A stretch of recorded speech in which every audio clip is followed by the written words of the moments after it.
जो अपनी मन की बात पहचानता है, जो अपनी मन की बात जानता है, उनको ही अपने वोट देने चाहिए और उनको ही अपना प्रतिनिधी मानना चाहिए।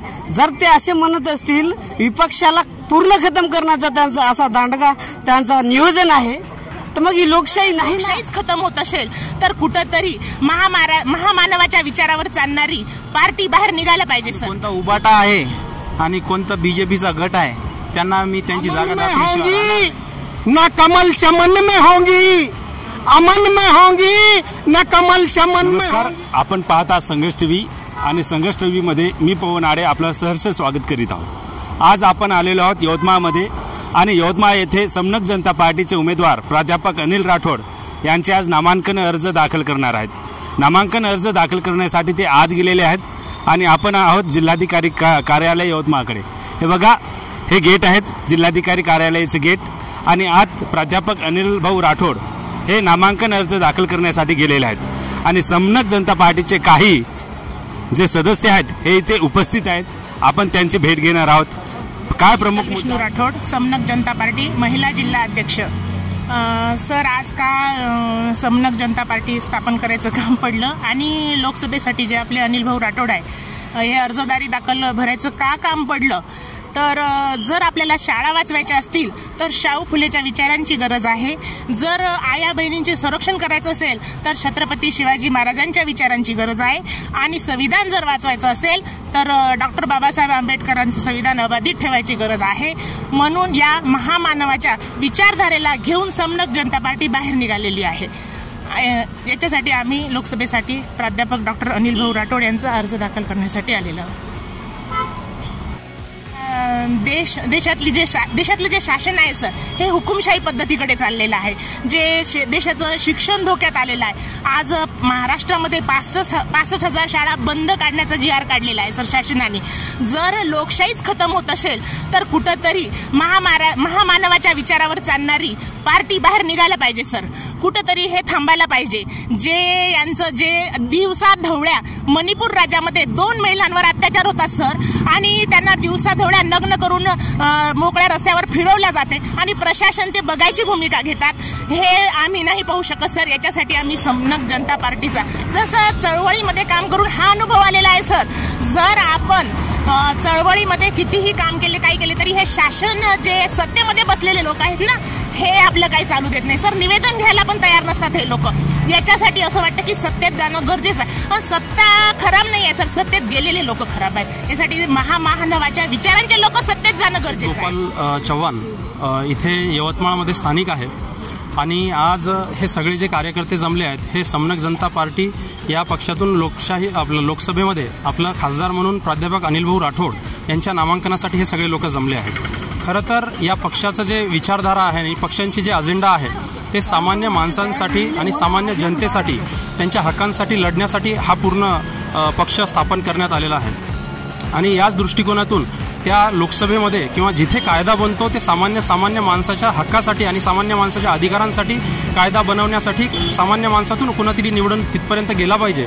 याच विचारधारेनं सर्व जाती धर्मांमध्ये कोणताही तेढ न करता सर्व जातीमध्ये धर्मांचं नेतृत्वगण म्हणून प्रतिनिधित्व करण्यासाठी या पक्षाची स्थापना करण्यात आली आहे आणि या दृष्टिकोनातूनच ही अजेंडा आणि हाच विचारधारा घेऊन आम्ही एक मोठ्या समूहाने आणि मोठ्या समाजांसाठी आम्ही पुढे आलो आहे आणि नक्कीच आज ना उद्या जे नेतृत्वात किंवा जे सत्ताधारी पक्ष आहे किंवा जे सत्तेत आज घडीला जे लोक आहेत त्यांना सामान्य माणसांचा सामान्य जनतेचा काहीच पडलेलं नाही आहे। विशिष्ट वर्गांसाठी विशिष्ट लोकांसाठीच कुठेतरी स्कीम बनवल्या जातात की कुठेतरी योजना बनवल्या जातात आणि त्याचा सामान्य लोकांसाठी फक्त वोट बँक पैसे घेऊन किंवा कुठेतरी पैसे देऊन आपलं वोट घ्यायचं आणि सत्तेत बसायचं आणि सत्तेत बसून फक्त त्या सत्तेचा आणि त्या शासकीय योजनेचा आपण स्वतःच्या स्वार्थासाठी लाभ घ्यायचा हाच अजेंडा आताच्या राजकारणांमध्ये आपल्याला दिसून येतो आहे। परंतु या पक्षाची विचारधारा सामान्य माणसाच्या हक्कासाठी आहे, सामान्य माणसाच्या हितासाठी आहे आणि हा हित सामान्य माणसाचा अधिकार त्यांच्यापर्यंत मिळवण्यासाठीच आम्ही ही लढाई सुरू केली आहे आणि नक्कीच या लढाईचा विजय कुठेतरी आम्ही जे उमेदवार आम्ही निवडून देणार आहे किंवा ज्या उमेदवारांचं आम्ही आज नामांकन करण्यासाठी आलेलो आहे त्या उमेदवारांना आम्ही नक्कीच 100% बहुमताने विजयी करू. हा आमचा आज घडीला आमचा संकल्प आहे आणि याच्यासाठी आम्हाला अहोरात्र जे करता येईल, जे यासाठी प्रयत्न करता येईल ते आम्ही करण्यासाठी तयार आहे. साम दाम दंडभेद अशा सगळ्या स्वरूपात आम्ही या सामान्य जनतेसाठी, सामान्य जनतेच्या लढाईसाठी, हक्कांसाठी आम्ही उभे झालो आहे आणि या दृष्टिकोनातूनच हा संकल्प आम्ही नक्कीच पूर्ण करू. आणि या सामान्य माणसाच्या अधिकारासाठी किंवा जे आज घडीला जी लोकशाही धोक्यात आलेली आहे, कायद्याला किंवा शासकीय यंत्रणेला हातात घेऊन जे राजकारण केले जात आहे, याला सडेतोड आम्ही उत्तर देणार आणि या सडेतोड उत्तर देऊन नक्कीच लोकशाहीला अधिक बळकट करण्यासाठी या पक्षांची आणि या समाजवादी पार्टींची, आपली समनक जनता पार्टींची नक्कीच स्थापना अधिक बळकट करून लोकशाही बळकट करण्यासाठी आम्ही प्रयत्न करणार आहे. जय मानवता, जय संविधान, जय विज्ञान. मला भारतीय संविधानाबद्दल एकच सांगायचं आहे. भारताच्या संविधानात राज्य धोरणाची मार्गदर्शक तत्वे याचा जर आपण एक विचार केला तर काही गोष्टी अशा सन्मानाच्या आहेत ज्या महिलाच्या सन्मानाच्या गोष्टी घडल्या. भारतात महिलांची नंगी दिंड काढली जाते, याच्यापेक्षा गोष्ट कोणती राहू शकते? ती हुकुमशाही. जर ते असे म्हणत असतील विपक्षाला पूर्ण खतम करण्याचा त्यांचा असा दांडगा, त्यांचा नियोजन आहे, तर मग ही लोकशाही नाही ना. मला एवढंच म्हणायचं आहे, जर भारतात अप्रत्यक्ष लोकशाही आहे, अप्रत्यक्ष लोकशाही आहे, आपण ज्याला एवढा मोठा अधिकार दिलेला आहे, त्यांनी आपल्याच विरोधात असे विधेयक पारित करणं हे कुठपर्यंत ती लोकशाही आहे? एवढंच म्हणायचं आहे मला. संविधानावर, भारताच्या संविधानावर भारताचं शासन, प्रशासन, न्यायव्यवस्था, प्रसार माध्यम चाललं पाहिजे.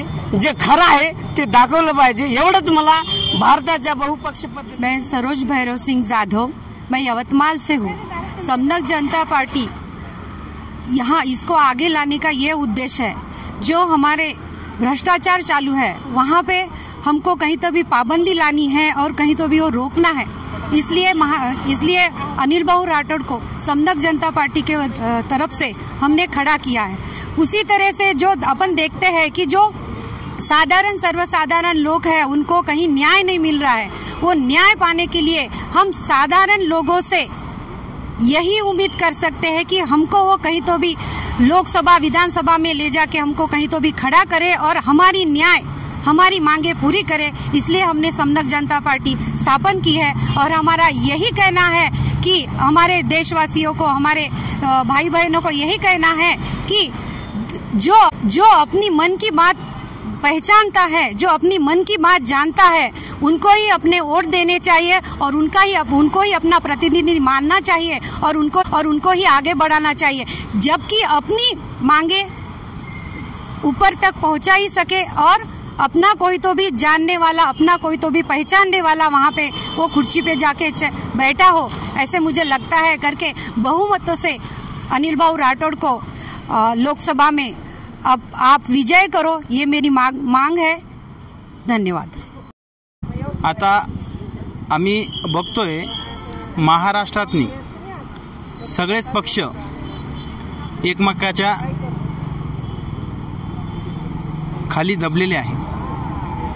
पण यवतमाळ वाशिम लोकसभा क्षेत्रातील जे मागील काही खासदार होत्या, भावनाताई गवळी, त्याईनं आत्तापर्यंत आमच्या भावना समजून घेतल्याच नाही. त्याईनं आत्तापर्यंत काहीच केलेलं नाही आहे, बघतोय आम्ही. आणि आता भावनाताईंना आम्ही त्यांची जागा दाखवू आणि कोणता उबाटा आहे आणि कोणता BJPचा गट आहे त्यांना मी त्यांची जागा दाखवल्याशिवाय राहणार नाही. समनक जनता पार्टी ही योग्य पार्टी ठरेल. महाराष्ट्रामध्ये ही जी पार्टी अशी राहील ती स्वाभिमानी राहील, याच्यामध्ये कोणतीच घुसखोरी होणार नाही. आणि जे म्हणतात ना निष्ठावान पक्ष, इथं कोणतेच उमेदवार निष्ठावान राहिलेले नाही आहे. पण आता समनक जनता पार्टीचे जे उमेदवार आहे ते एक निष्ठावंत आणि चळवळीचे केडरबेस उमेदवार आहे. या उमेदवाराकरिता आम्ही अहोरात्र काम करू आणि या प्रस्थापित लोकांना धडा शिकू, हीच आमची समनक जनता पार्टीची मागणी राहील. झलकियों से तो नहीं गश में हम आने वाले, झलकियों से तो नहीं गश में हम आने वाले, इस तरफ भी है कड़क बर्क गिराने वाले, निशानियों से अरे हमको डराने वाले, निशानियों से अरे हमको डराने वाले, इस बार तो हम समनक जनता पार्टी हुई को चुन के लाने होंगे। अमन में होंगी न कमल चमन में होंगी, अमन में होंगी न कमल चमन में होंगी, साथी में होंगी न हाथों में होंगी, तारों में होंगी न दीवारों में होंगी। विचारधारा की बातें तो सिर्फ समनक जनता पार्टी के यारों में तर असे हे समनक जनता पार्टीच्या काही सदस्यांची आपण मुलाखत घेतली आणि हा जिल्हाधिकार्यालय यवतमाळ आपल्याला कशी वाटली याबद्दल कमेंटमध्ये नक्की सांगा। वेळोवेळी आपण यवतमाळ वाशिम लोकसभा मतदारसंघाचं संपूर्ण कौल घेणार आहोत, त्यासाठी चॅनलला सबस्क्राईब करा, व्हिडिओ आवडला असेल तर लाईक करा आणि शेअर जरूर करा। कॅमेरामॅन नितीन पवारसह मी पवन आडे, संघर्ष टीव्ही यवतमाळ।